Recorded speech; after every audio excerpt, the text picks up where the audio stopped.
Coming to you from the Deep South, this is the Blue Collar Leadership Podcast. High-impact leadership is not reserved for leaders, and it has nothing to do with your position, title, or rank. However, it does have everything to do with your character. It's time to climb to the next level and beyond, personally and professionally. Now, let's start making it happen with your host, Mack Story.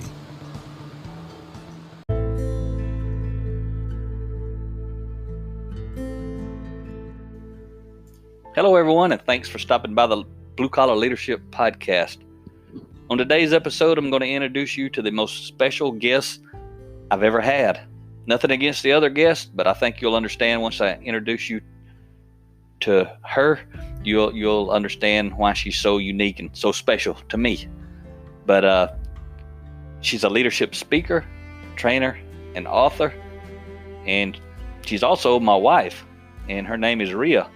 And Ria is empowering women to become the leaders they are destined to be with leadership development content specifically designed for women. So if you're a guy, don't stop listening now. She's going to load you up with some stuff. And maybe you may want to introduce any of the women in your life to Ria and let them listen to this episode, or introduce them to or through her website and things like that she may mention. But she's got an amazing, unbelievable story. If you don't know her story, I'm telling you, when she drops it on you today, you're going to understand she's a very special individual. But Ria teaches leadership and success principles in a real, relatable, and practical way, helping women increase their influence, develop their leadership, and maximize their results.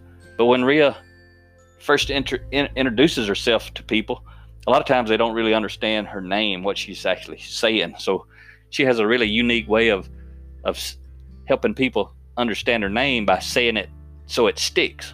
So how do you say your name? I say Ria is like Kia the car, but with an R. Yeah, so welcome to the Blue Collar Leadership Podcast. Thank you. I'm glad to hear I'm the most special guest you've had. I know. That'll I have get to you wonder some brownie points.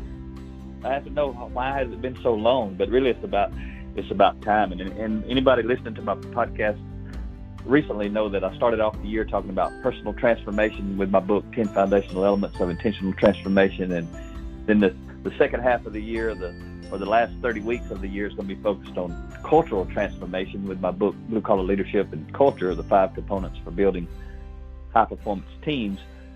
So I've got 11 slots to fill in between those two series. And because I've been talking about personal transformation, I wanted to get Ria on the show and introduce her. She's an amazing human being. And I met Ria on June 16th, 2000. And an amazing story. We've had an amazing life together and doing a lot of special things. But right now, I just want Ria to introduce herself to you and tell you a little bit about herself and what she's up to these days. Yeah. Well, sure, that's kind of an open-ended question, but, we've been together a long time. I mean, it's awesome that we almost have 2 anniversaries, right? We celebrate the anniversary of when we get married, and we also celebrate the day we met.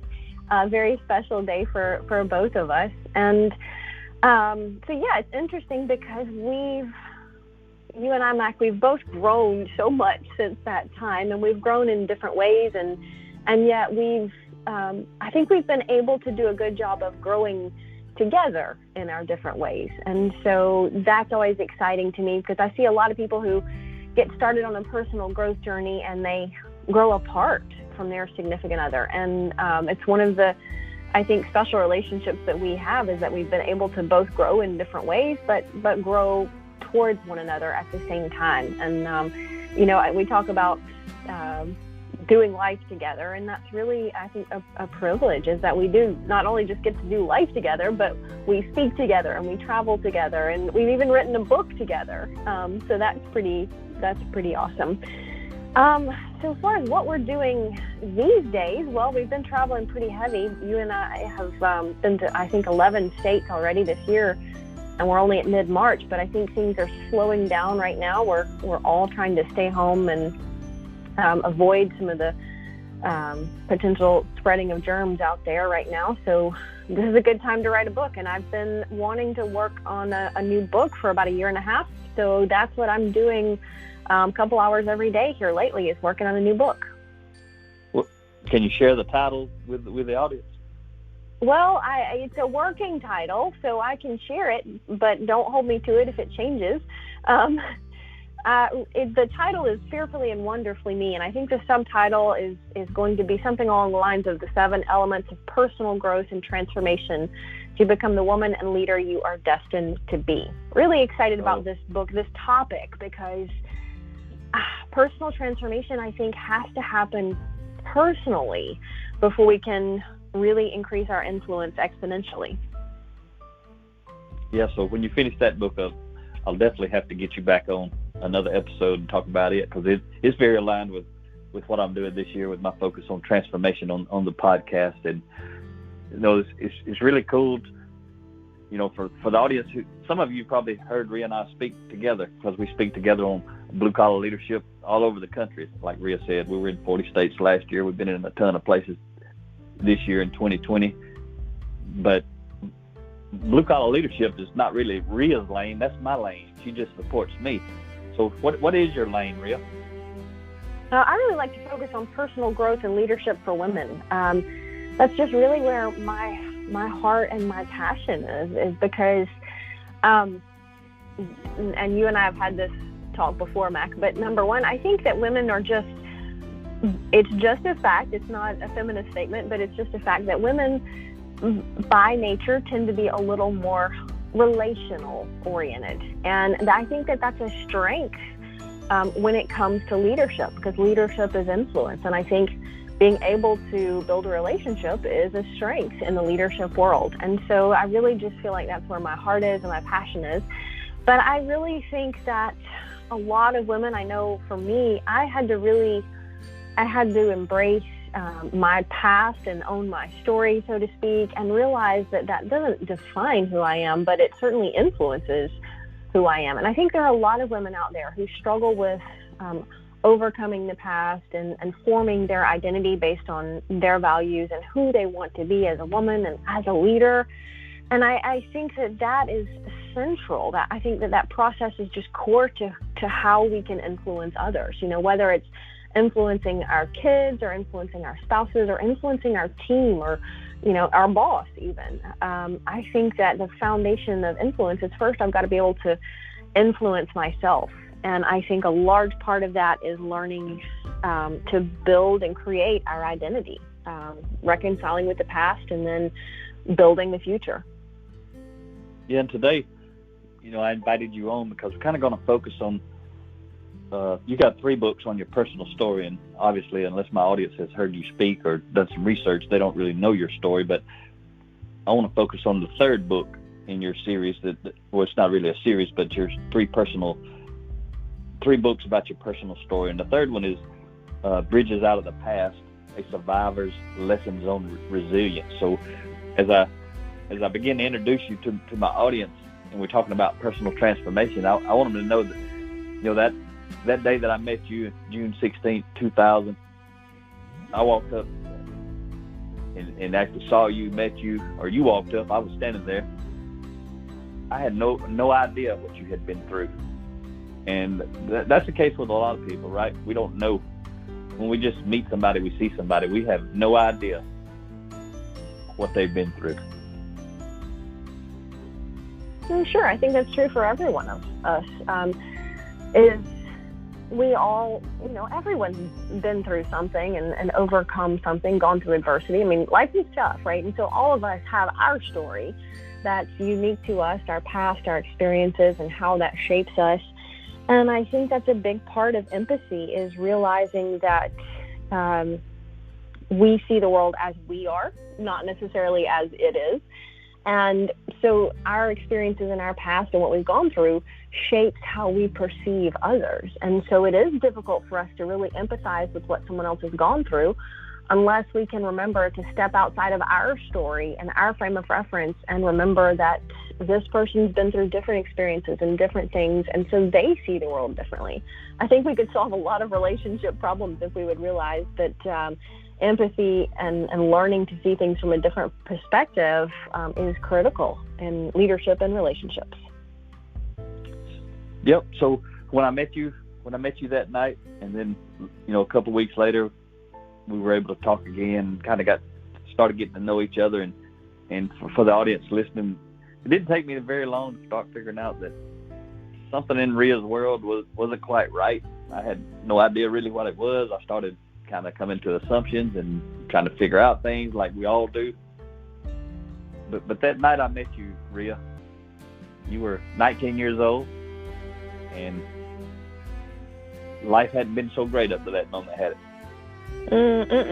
I had been a victim of sexual abuse from my father from starting about age 12, and it had progressed as I'd gotten older to the point by the time I was 17, he was regularly having sex with me and would bargain with me for sexual favors in exchange for something like, a night out with my friends. And he always said he wanted to give me the ultimate experience in life, and sometimes that meant beating me black and blue with a riding crop, and sometimes it meant taking nude photographs of me, and sometimes it meant trafficking me with others. And there were times when life was just almost not worth living, and I had considered ending it. And when you're going through something like that, when you're raised in something like that, it's almost your normal. But I knew my normal wasn't normal, and I knew it was bad, and it was a place of shame, a place of a lot of darkness for me personally, and really because I just didn't have a lot of hope for the future. I didn't see that things would ever change. And we kind of joke about it now, Mac, but I call you my knight in a shiny Camaro, because you were really the first person, number one, to ever notice or to ever ask if something else was going on that shouldn't be. A lot of people had suspected, but a lot of people didn't want to get involved. And you were the first person who was willing to just say, you know what, I think something's not right here. I'm just going to ask some tough questions. And then you were the one that gave me the courage to leave for good. I tried to leave, run away from home a couple of times, and every time, my dad would find me and bring me back and emotionally manipulate me psychologically. And you were really the one that gave me the courage to leave and stay gone. Yeah, so what just happened for the audience out there listening to the Blue Collar Leadership podcast? You just got a bomb dropped on you. If you didn't know Ria, I promise you were not expecting her to start unloading that wagon on you. But that's her life. That's what she experienced, and you can't imagine the horrific sexual abuse at the hands of her father that she experienced from age 12 to 19. Again, she shares her story in 3 different books. Her first book is Ria Story, From Ashes to Beauty. That's kind of where that's really where you tell your story, right, Ria? Yeah, that's just kind of an autobiographical, it was really my first attempt at turning what was a terrible thing in my life into a positive thing. I realized if I could share it to help somebody, it gave me a purpose to have gone through it and overcome it. And, Mark Twain says the 2 greatest days in life are the day you're born and the day you discover why. And that book was written shortly after I started discovering my why. Yeah, you write about in Bridges Out of the Past, you actually got a chapter in there called A Defining Moment. And that defining moment actually led you to that book. So kind of take us in a snapshot, kind of from when I met you that night, and I didn't know anything about your past. Actually, it wasn't your past then, it was still your present. You were still living in that horror. But it accelerated us up to that defining moment and how you actually ended up writing that first book. That's a tall order. Pack 15 years into just a couple of minutes.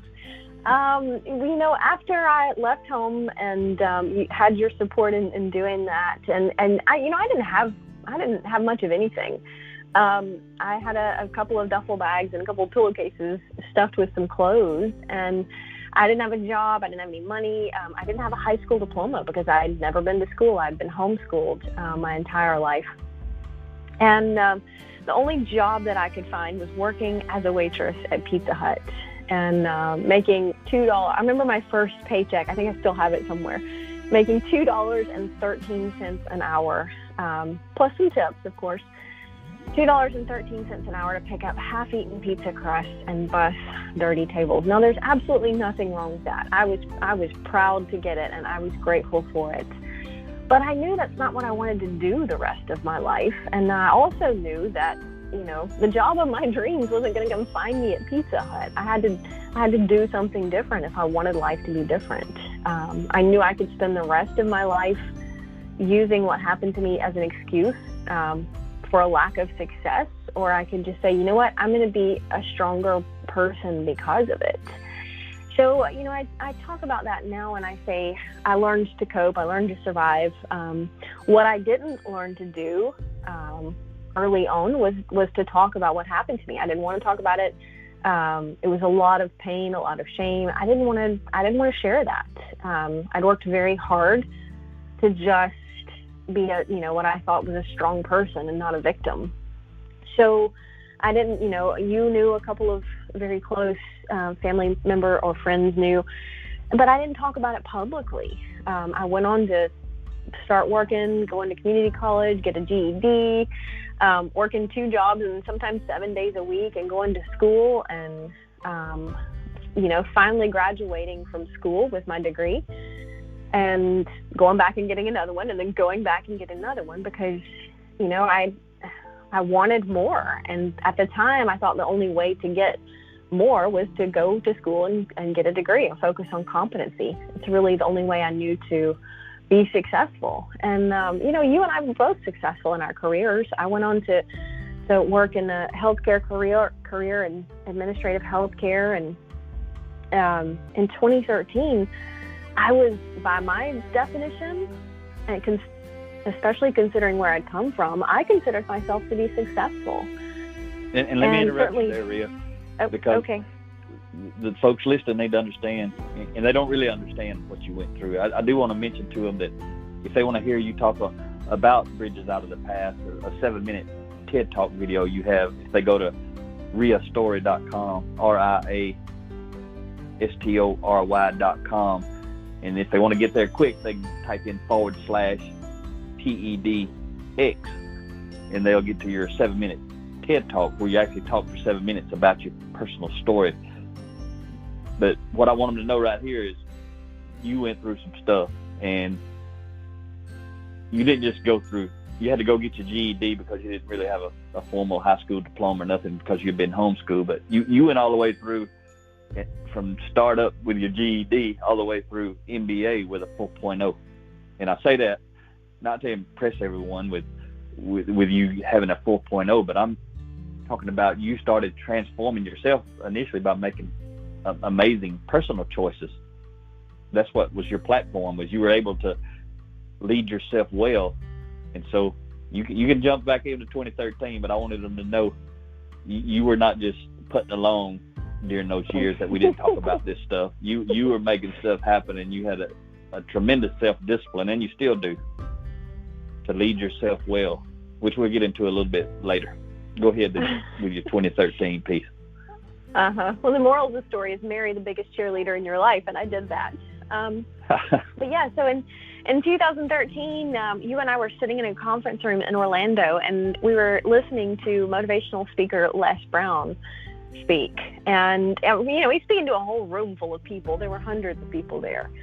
But he says to the whole room, Les Brown says, you have a story to tell, and someone needs to hear your story, and only you can help that person. And I had this thought. I thought, I know I have a story, but I don't want to tell my story. At that point, I'd spent more than 20 years living with the shame and the pain of it, and I didn't want to talk about it. I'd worked really hard to forget it and to just leave it behind. I didn't want to drag it all out. But Les Brown had a point. Someone needed to hear that story, and I thought, if I can help someone by sharing this story and helping them realize that what happens to us doesn't have to define us, then that gives me a purpose. Like I said before, it turns a very bad, terrible thing into a positive thing when I can use it for something good. And so 6 months later, we went to a Les Brown speaker training that I think you signed us up for it. And part of the speaker training was everyone got to share a 60-second speech. And you could say anything you wanted, but you could only say, 60 seconds worth of whatever it was. Because Les Brown says the best speakers make the fewest words go the farthest. And I'd been wrestling with this decision for months and, weighing on me, should I share my story? Would it help anybody? I wasn't even sure that I could. I didn't even tell anybody up until that point because I really wasn't sure that I could do it. And so the morning of the speaker training came, and it really was a contest. You had the opportunity to create your 1-minute speech, and then they were going to choose 5 winners to be invited to go speak with Les Brown at a future date. And I remember the morning of the conference, I had a meltdown. I mean, ugly, mascara running, ugly crying meltdown, because I didn't think I could do it. I couldn't even practice it out loud. It just had that much and I didn't even know all that was going on over me. No, because you and I were seated at different tables. They split you up when you go to something like that, so you are sitting among strangers.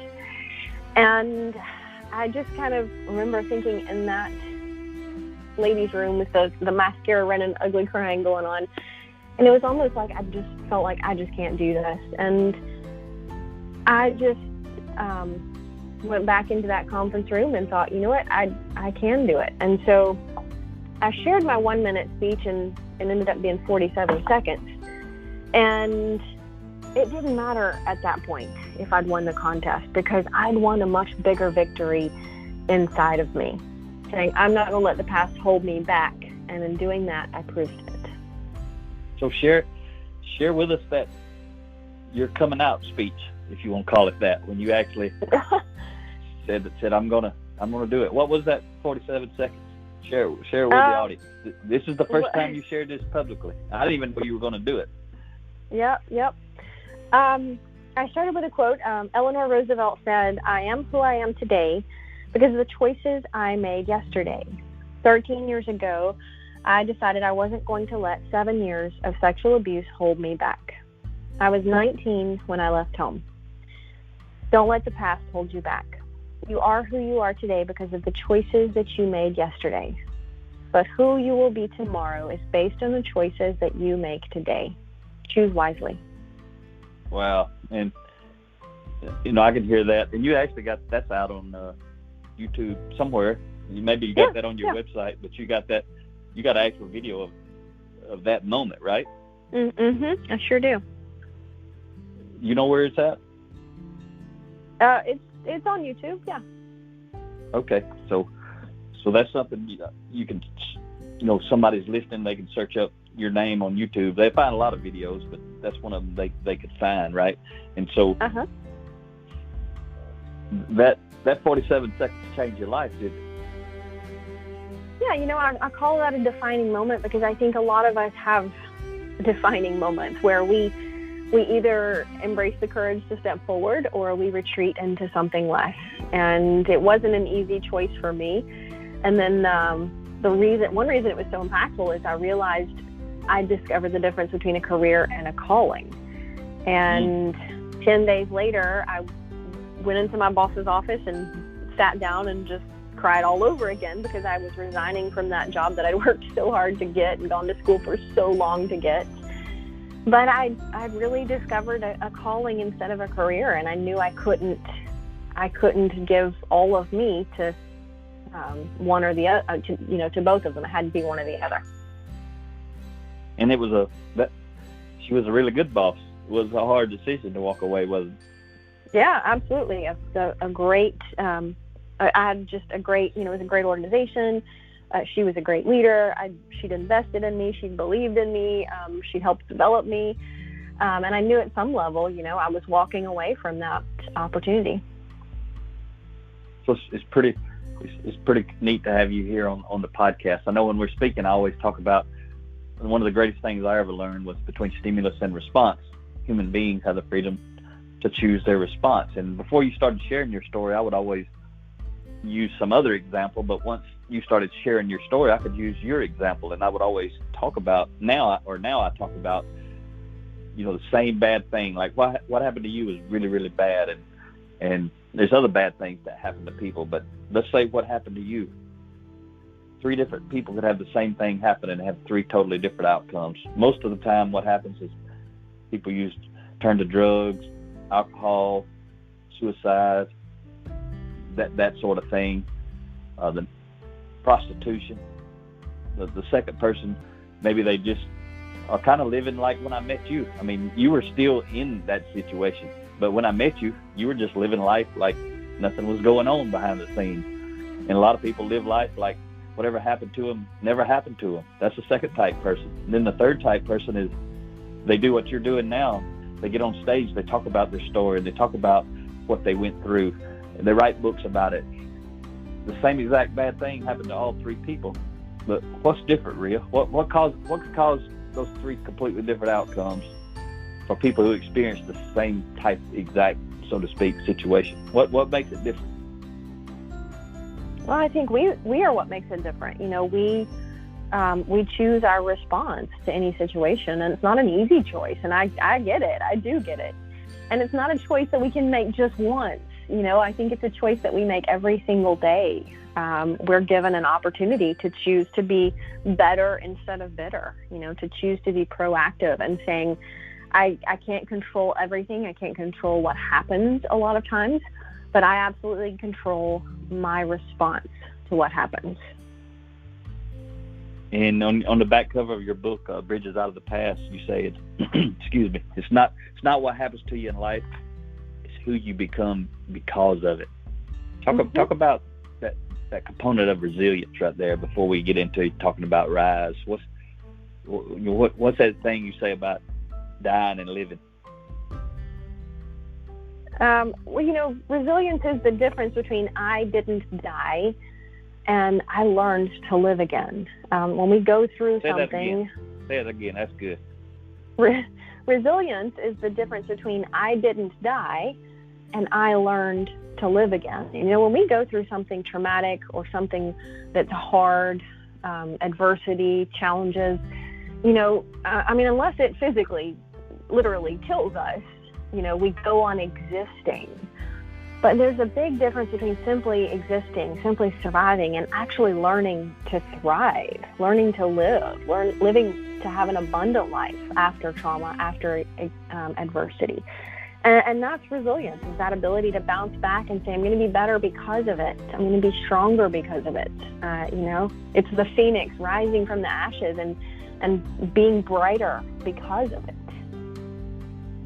Absolutely. So I want you to talk about, I'm going to kind of introduce it right here, but I want you to talk about it. But you call it a blueprint for bridge building, and you use the acronym RISE. But, your story, I want everybody listening. The people listening may not have went through what you went through, but everybody listening has been through some stuff. And if they live long enough, they're going to go through some more stuff. So what I want everybody to know is your book's powerful, and you build it on the platform of your story. But these principles that you're about to share, they apply to anyone who's been through some stuff, right? Sure. I just call it the blueprint for overcoming adversity, or I use the analogy of building a bridge out of the past and into the future. So talk to me about RISE and explain it. What is that? And this is what they can watch if they watch your TEDx video, Bridges Out of the Past video, that you actually talk about this in that 7-minute video. But we're not on the video right now, so give us what does that mean, RISE? It's just what I call a simple blueprint for building that bridge. I use the acronym RISE, and R stands for respond proactively. And that means, again, choosing our response, which is one of our greatest freedoms as humans, as leaders. We always can choose a response.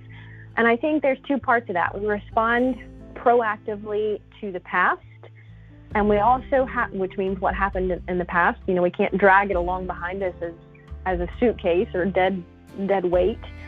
So responding proactively to what happened in the past, and then responding proactively to what's going on right now in this moment.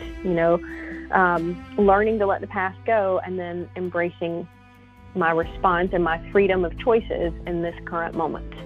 I stands for identify accurately, which means, realizing and being completely honest with where I am today and owning that. I am who I am today based on choices I made yesterday. And then also identifying where I want to go. What's my vision for the future? Where do I want to be? What is my goal? And then what do I need to do to get there? I need to have a firm handle on all those three things: where I'm at, where I'm going, and what's going to take me in the right direction. S stands for step forward consistently, because I think most of us get discouraged when we take a step and we don't arrive at the destination overnight. But it's a journey, and we have to just learn to step forward consistently, not just taking one step forward, but one step forward every single day. And then E stands for just experiencing joy. Joy is not a product of our circumstances. It's a choice that we make. And that means when I can embrace that joy is a choice I make, it doesn't matter what's going on around me. It doesn't matter if it's raining. It doesn't matter if somebody rear ends me in the grocery store parking lot. I can choose to be joyful in that moment. And that doesn't mean happy or necessarily that I like what's going on, because I think happiness is external and influenced by physical circumstances. But I can choose to be a joyful being and have joy in my life. Even though I don't necessarily like what's going on, I can always choose to be positive and make the best of it. And I promise anyone who's listening, Ria is a master at this stuff she's sharing. I've seen her transform. She shared something a while back on LinkedIn, and someone, some negative person got on there and said that actually they had watched her video, I think, that we're talking about, and this negative person was saying it doesn't look like she went through what she went through. But when did you do that video, Ria? Your TEDx talk? What year was that? That was in 2017. So that was 17 years of very intentional and methodical growth and healing, right? You didn't. Absolutely. What someone sees on that video, when I met you in 2000, you wouldn't have been able to pull that out of the hat, right? Oh, no.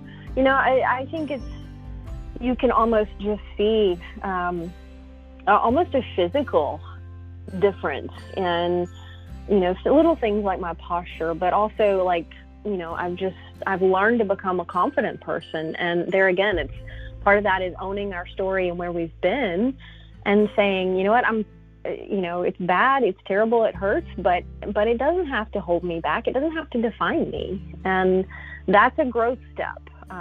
That's a lot of personal growth, a lot of individual growth, a lot of healing. Healing is hard work. So talk about shame. I know there's something you say quite often about shame, guilt, something like that. I can't say it as well as you can, but it's really powerful how you talk about that. Yeah, I think it actually started with Brene Brown's definition of guilt is an emotion we have about something we did. Shame is an emotion about what we are. So the way I like to explain it is guilt is I did something wrong or I made a mistake. Shame is I am the mistake. And, I don't believe any of us are a mistake. If you're a person of faith, I think, we were all created as a miracle. It doesn't mean we're perfect, but we're not a mistake.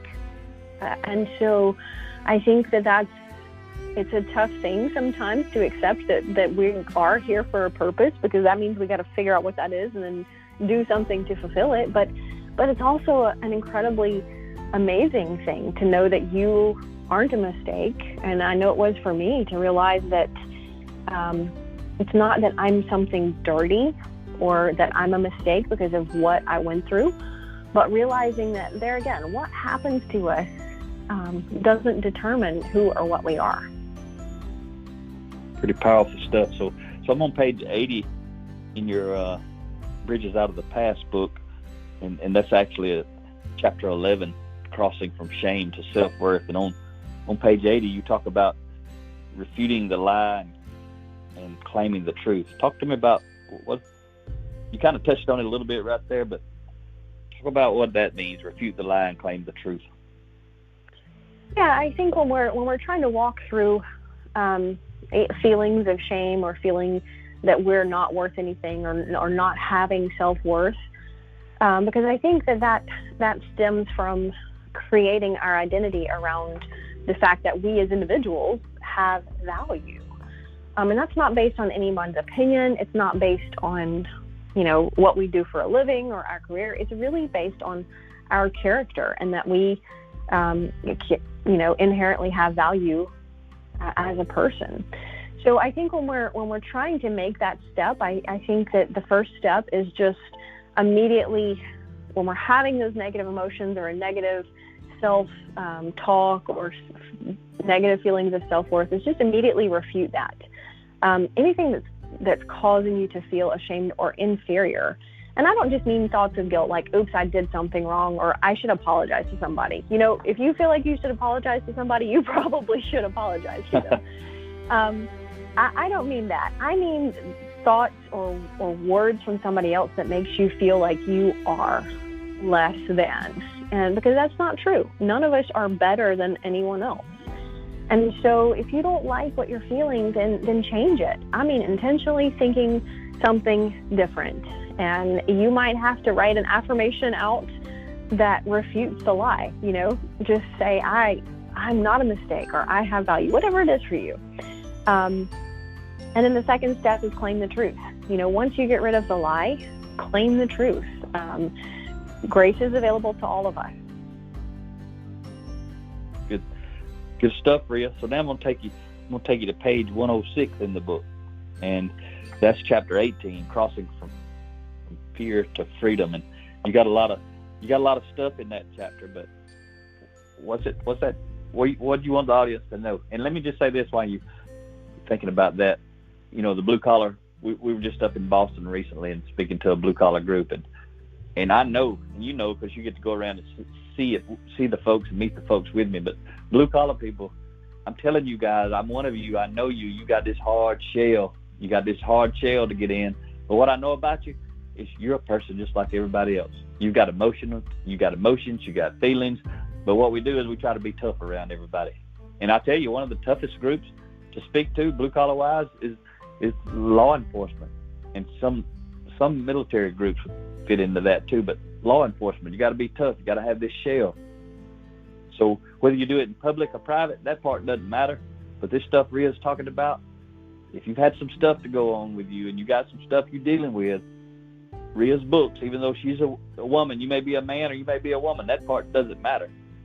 Her books are full of some stuff that's going to help you be more resilient and give you hope and that sort of stuff. And maybe it's not for you, but I want to introduce her to you today because there may be someone in your life that needs to know who Ria is, or needs to hear her stories, especially if they've experienced anything similar to her. They can really, really relate.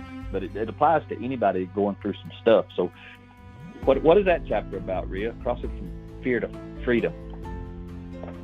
Well, every single one of us face fear at some point.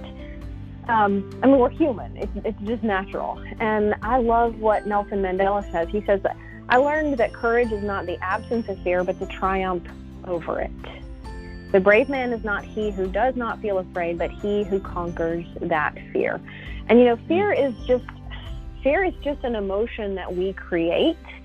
And I think a lot of times we are afraid that other people will know that we have fear. And that's almost a paradox in itself. But so I think a lot of times we feel pressure to not show fear or to not be vulnerable. We feel afraid that other people will know we're not perfect or that we have weaknesses. I think it's especially true as leaders. We don't want people to know that we don't always have the answer, right? We're afraid they will see us as, not a great leader. But the thing is that great leaders already know they're not perfect. And they know everybody else knows they're not perfect. And so they're not afraid to show their weaknesses because they're saying, you know what, I have weaknesses, I'm not perfect, but I'm going to work to improve them.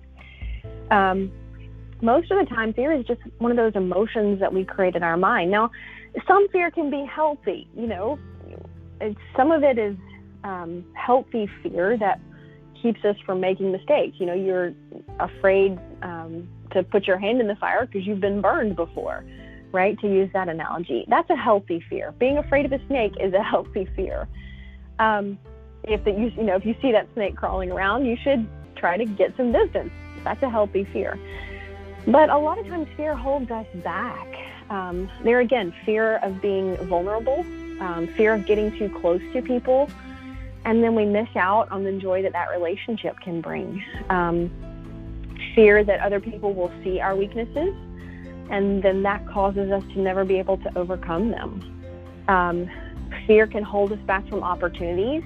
Fear can hold us back from, changing jobs because we don't want to, what if we don't like the new boss or our new coworkers? I know fear has held me back that way before.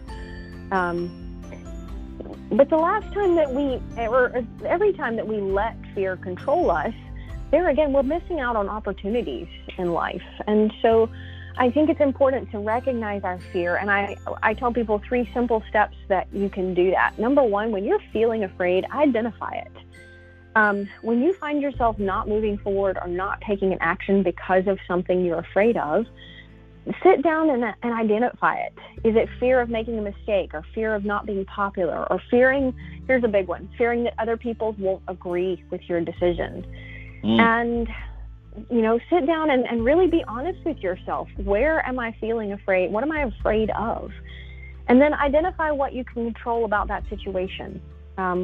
Once you've identified that fear, stop focusing on it.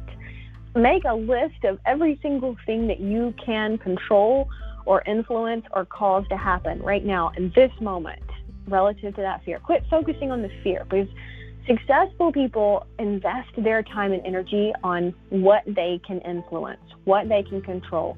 And if you find that you focus your time and energy there, you'll find that more of life is in that area where you can control it.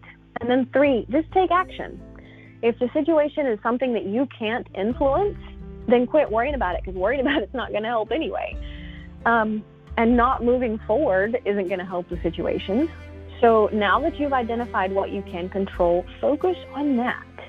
Just do something. And a lot of times we can act our way out of that fear. We can just start adopting behaviors that serve us better.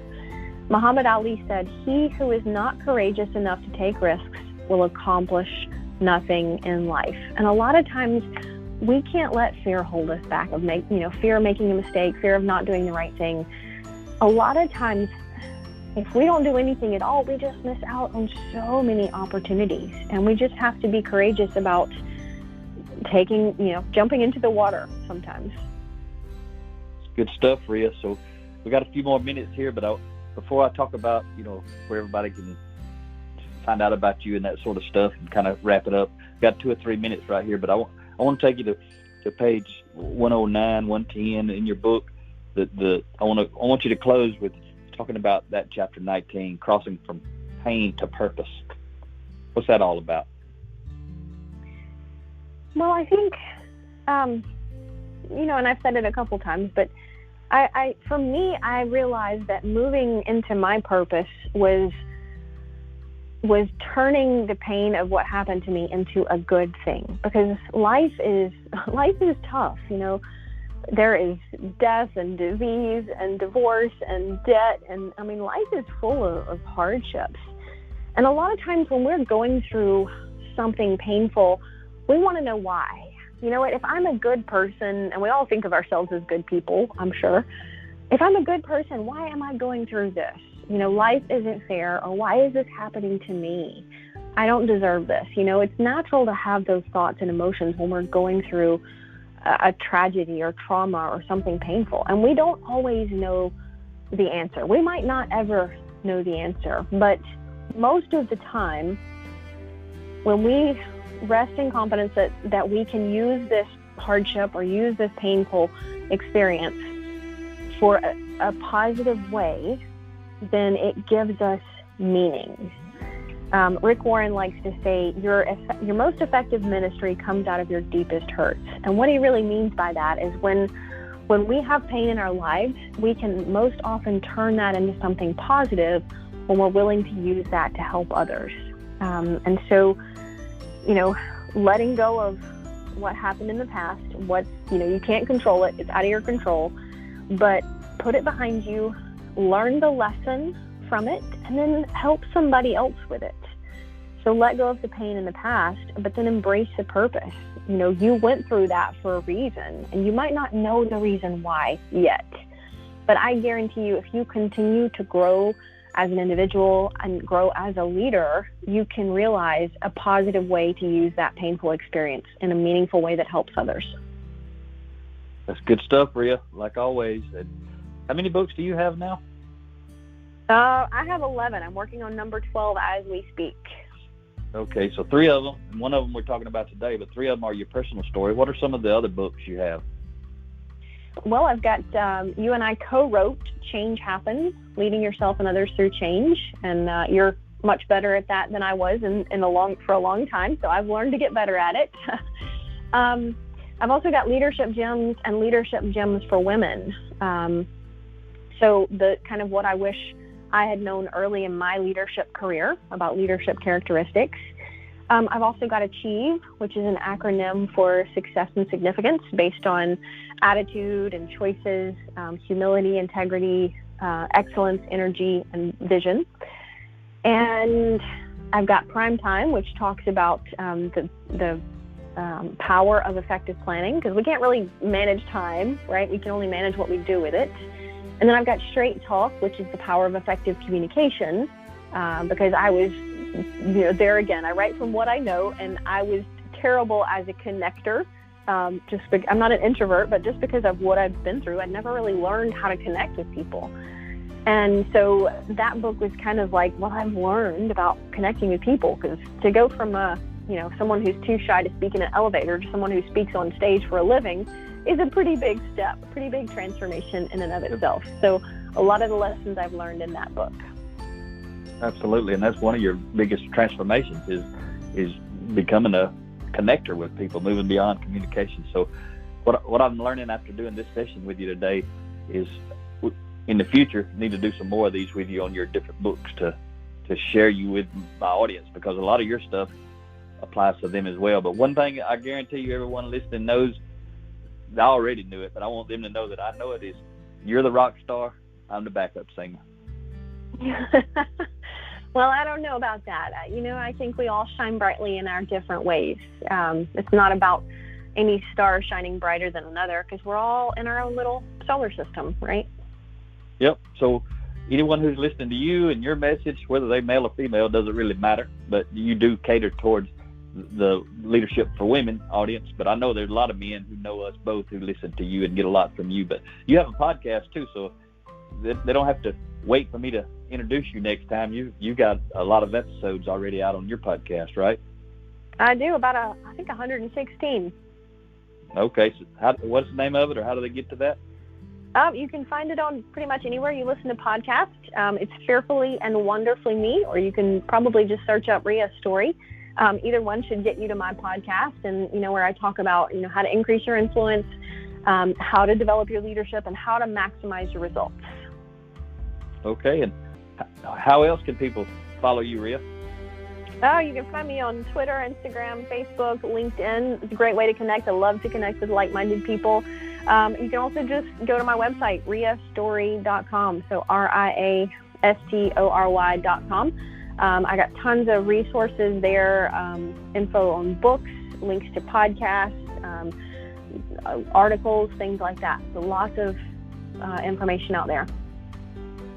All right, Ria, so thank you for joining us today, and we're going to have another episode later with us talking about, Ria and I talking about more of our professional transformation. Now, that was a little bit of Ria's personal transformation. If you've listened to me long enough, you've heard a lot about my personal transformation, but we're gonna do another episode sometime soon, and it's going to be really talking about how we transformed ourselves professionally within our career. How did she get from healthcare, being a director of regulatory affairs and compliance in a hospital in the healthcare industry, and me being in manufacturing, to now this is what we do together. Actually, what we've done in a simple answer is we applied all this stuff that both of us teach our audiences about. We've taken it and applied it in our life. So we're going to just talk about that in another episode before I kick off the series on blue-collar leadership and culture, the 5 components for building high-performance teams. So thank you very much for being with us today, Ria. Absolutely. My pleasure. All right, everyone. That wraps it up for today. Talk to you next time.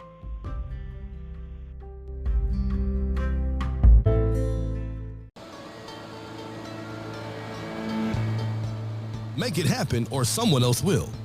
It might as well be you. Are you serious about taking your career and your life to the next level and beyond? Check out Mack Story's Blue Collar Leadership series books and others, now available on audio, along with paperback and ebooks at Amazon, iTunes, and Audible. Please visit bluecollarleadership.com to learn about Mack's books, programs, special offers, certifications, and more. Thank you for listening to the Blue Collar Leadership Podcast.